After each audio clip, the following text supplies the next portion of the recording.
this video, what I'm going to show is how to do door handles for full print wraps on sedans. So now on this car, there's 4 door handles that we're wrapping. I want to show 4 different styles for both. On the driver's side, in the whole video, I'm showing clean and mean. Cold cutting the wheel wells, making sure everything's nice and straight and clean, but not tucking too far, not wrapping too far behind and all that kind of stuff. So for this one, what I'm going to show is not wrapping the chrome, clean and mean, just taking out that extra step and using this actually as dead space to take advantage of this area to kind of avoid tension build up there. Because again, generally what's nice is if you're not wrapping chrome, it looks great, looks like it's part of the car, saves install a little bit of time, and generally most manufacturers don't warranty wrapping chrome anyway. So again, just take that out of the equation. You can, but in this case, clean and mean, just make it a little simple to avoid the tension. On the passenger side, we're going to wrap full coverage, but again, this is full print.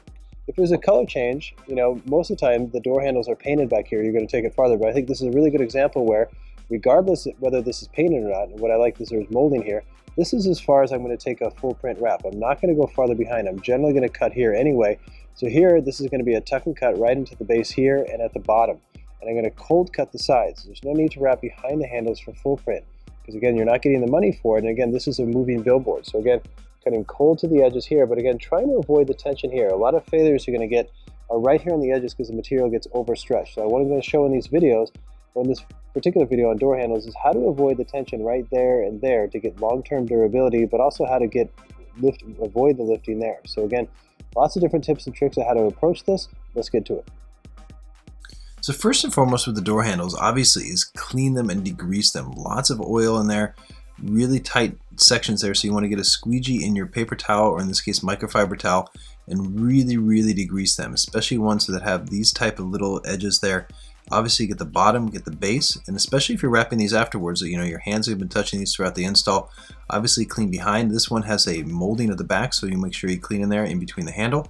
Good tip from Jim Miller is always lock the car, so then when you're wrapping the handles, when you open the handle, the door doesn't open. Great tip there. And again, here I'm going to show one straightforward section here on this side. This is the driver's side, where cold pre-stretch technique, where I scoop the top there, start at the hardest point, and then pull with triangles cold away. You want to pull firm enough that it really relaxes the material around the corner enough. So you'll find that once you kind of pull there, you pick it back up, it's going to really snap on the middle section there. So once it's there, you kind of read the corners. If it's a mellow on those front corners there, where all the tension is, you can kind of squeegee the material on, pick it up loose. You have to pick it up away from the body and let it shrink back. Again, it's not a major jump, but it's one that really makes a big difference in terms of long-term durability. Then I give a little kiss to the back and let that shrink as well. Then once everything's set, again, I keep my heat gun close. Good little tip is to use those long-handled magnets to kind of hold it on the body. And then I just simply pick it up now that there's no tension on the edges, and I just tuck and cut. So very straightforward technique here. And again, this style that you're seeing here is clean and mean. So again, I'm not going to wrap the chrome, but this bottom section is a little dark, even though the shop has great light. So again, I take my portable light here, this LED light, doesn't get hot, and now this is just great for me to kind of finish off this bottom section with high quality. Never try to squeegee in the dark, or cut especially. Once I get everything set up, I'm going to cut cold on the side of the handle. No need to wrap behind the handle.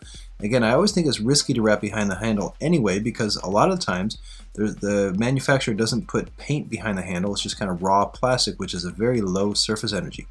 Here I'm setting everything up, and again, this is full print style. So good clean cuts there at the top, and especially here, I'm not going to cut on the small handle side. I'm going to cut flush to the handle. That's just going to make the material nice and strong on the edge there. Again, no need to wrap around it, just cutting it nice and clean. So once I cut off this section here, I can now open it. So I cut off the bottom, and then before I do this though, what I want to do is I want to set up this section here with chrome. Now normally the handle is flat, but this particular one has an inlay of chrome. So you have these very tight edges here, and I think that's just kind of risky to wrap both, especially most manufacturers, again, don't warranty long-term chrome wraps, or wrapping chrome. So here I'm going to cut on the chrome side, treating this like an empty solid, where by cutting this side, I create a little sliver of material that's going to wrap to the paint. So I slow down in the corner there, and then just kind of cut away from the corner. Try not to cut to the corner there, a little tricky there. You want to start, cut away nice and clean. But again, once I do this, it's basically just that's a cutaway there. I cut away the material that's on the chrome. So this just saves me a little bit of work so I don't have to finish it. Then I always seal it. Notice I'm using a micro squeegee here. The micro squeegee is really good for these tight areas. A normal squeegee is just a little too thick even on the hard side. Then once that's all set up, I use the micro squeegee on the back side, which has very tight molding there on this gap. So I set up with the micro squeegee, very sharp knife at a really good angle. Notice my angle there is just coming in almost straight up and down 90 degrees. Then I just form it in the groove, try to avoid any kind of tension there on the knife so it just fits in like a puzzle piece there. Again, the tip of my blade, 30-degree blade, is really good there. Nice, good, tight, good, clean finish on this one. Again, cold pre-stretch is critical for that. So again, super clean. Here I'm going to show a different style approach to wrapping this. So again, not going to use cold pre-stretch. I'm going to take advantage of that chrome section in the middle and not wrapping it.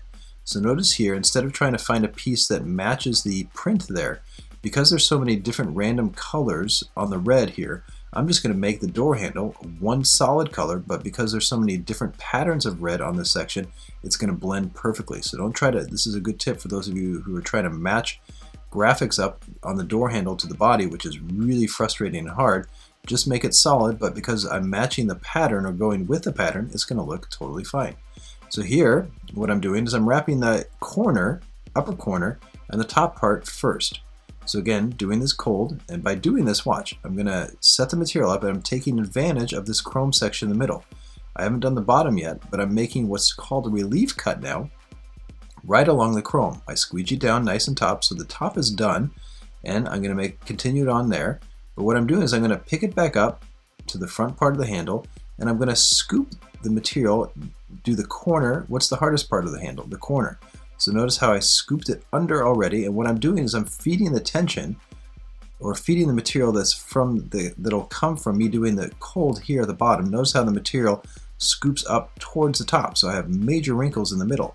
But because I have that chrome section in, I basically just took all that garbage that shifted up from there, and I am going to cut it away. So again, there's absolutely zero tension on the corners here. So again, I haven't even used the heat gun yet, haven't even had to use the cold pre-stretch technique, because I'm shifting the tension through relief cuts and moving it around. So I move and shift the tension based on what I have. Can I use this on all door handles? No, but I can use it here. So again, I'm cutting flush to the handle, at the bottom, at the front, nice and clean, and you'll see zero tension there when I cut everything away, nice and clean, and then I cut it out on the chrome.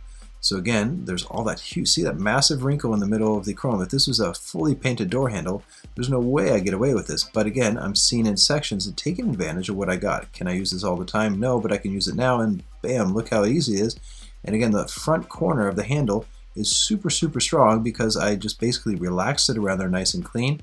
Really kind of crazy image of me there, cutting there. The camera guy said he was waiting all day to get that. So again, wanted to throw that in. So again, I'm cutting everything away, getting it cut cold on the side of the handle, top and bottom. So again, no need to wrap around. This is a full print, moving billboard. So once I cut it away there, I'm going to go back and seal. Same thing for the top. Again, there's plastic molding there, and even if there wasn't plastic molding there, I'd have run knifeless tape there if it was painted behind, and this is as far as I'm going for full print. Can't emphasize that enough. Don't need to wrap farther for full print. Just make sure that's super symmetrical and clean. Now that that's done, just go back with a heat gun and make sure I seal. But again, no need to use heat to get it on. Just need heat to seal the deal. So that's option number 2 for door handles. So again, for me, great for full print. And here you're going to see very similar to option number 1, but in this case, we're going to wrap the chrome. So again, I set up the hardest part. You're going to use cold pre-stretch. And again, here, pulling with the triangle, pulling evenly back, work in increments there so I can kind of really make sure the material is nice and rounded at the front corners, because that's again where all the tension is. Once I pull back there and I pick everything up, it just snaps in place. Again, if you don't add heat for the cold pre-stretch there before I tuck it into the base, then you kind of lose the whole point of cold pre-stretch. You got to let it shrink back, and then literally it just relaxes to the base of the corner, and you'll really feel it, especially if you're an experienced installer, how great this technique is, especially on that critical area right there. So again, setting it up, but again, notice I have full coverage at the top of the handle now, and I'm going to leave that on. So again, relax it to the front corner there again. You see that it shrinks back just a hair, and then I just tuck it in place. So again, if you have the light, this is when you're going to throw in the light so you can really see the cuts at the bottom. But here what I want to show is just kind of really setting it up for full coverage. So again, this is a little bit more work, but again, using that micro squeegee to really set up the edges. For me, it's all about setup before you cut, especially on handles, because you want symmetrical handles, and all those cuts are really tight. Look at the difference with that micro squeegee. See how it's kind of bridging there? It's kind of not super distinct, but now it's distinct. I'm not pushing too hard, just getting a nice, good, clean setup for that professional cut. Especially here, a lot of handles have these weird little buttons, especially if they're electric. This setup here, so I'm setting these cuts up really, and I've obviously cleaned like a maniac in there because lots of oil builds up in there. So again, critical to have a sharp knife here. A 30-degree blade is really, really important here. Cutting it flush to the sides, again, no different than the other door handles here. Cutting it cold to the bottom here, cutting in towards that section here. Cut everything away, pull nice and even and clean. Not too much, but again, cut to the base, absolutely zero tension on the corner there. No need to use heat except for just to kind of trigger it to go back to its original shape and tension. So again, no tension. Cutting it cold to the side again, but again, that micro squeegee sets it up super, super clean. Look how tight that is between the handles there. Usually it's not that tight. This one is particularly tight. So I'm going to pull it away there, cut it flush to the bottom, cut it flush to the top. Nice and clean, and just have that top section there at the bottom and top to finish into the molding at the back. But again, always seal the deal as soon as you're done.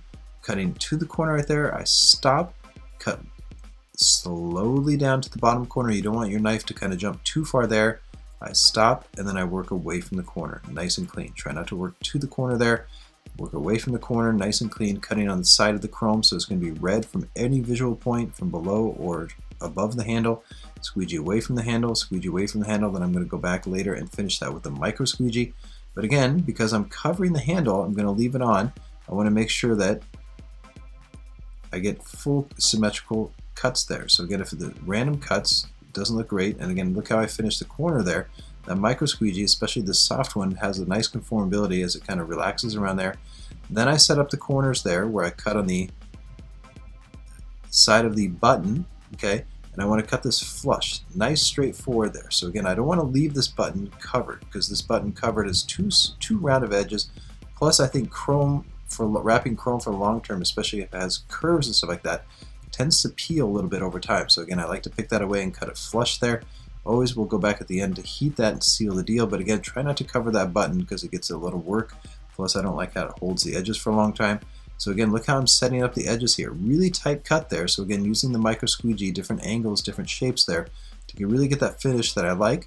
Prop open the handle so I get a really good access here, and then I come in with a very sharp knife. Very minimal portion of the tip of my knife is under there, but it's extra sharp so it holds the groove extra good. Once I'm there, I come back with the heat, seal the deal. So again, very important, really good different ways to do these door handles. So again, if you want full coverage there, great. And here what I want to show is I had a fourth way to show the handle, and basically Carlos was just going to do it wrong, but didn't get that on film. So as I'm doing the bumper, you can see Carlos doing it here, and I just wanted to show overstretching a bumper no different than he shows on the mirror there. So again, when you see the mirror video, you'll know what I'm talking about. So again, 3 different ways to do door handles: clean and mean, cold pre-stretch, or take advantage of that area to feed the tension in. Very, very critical to avoid tension on those corners. Thanks for watching. Justin Pate.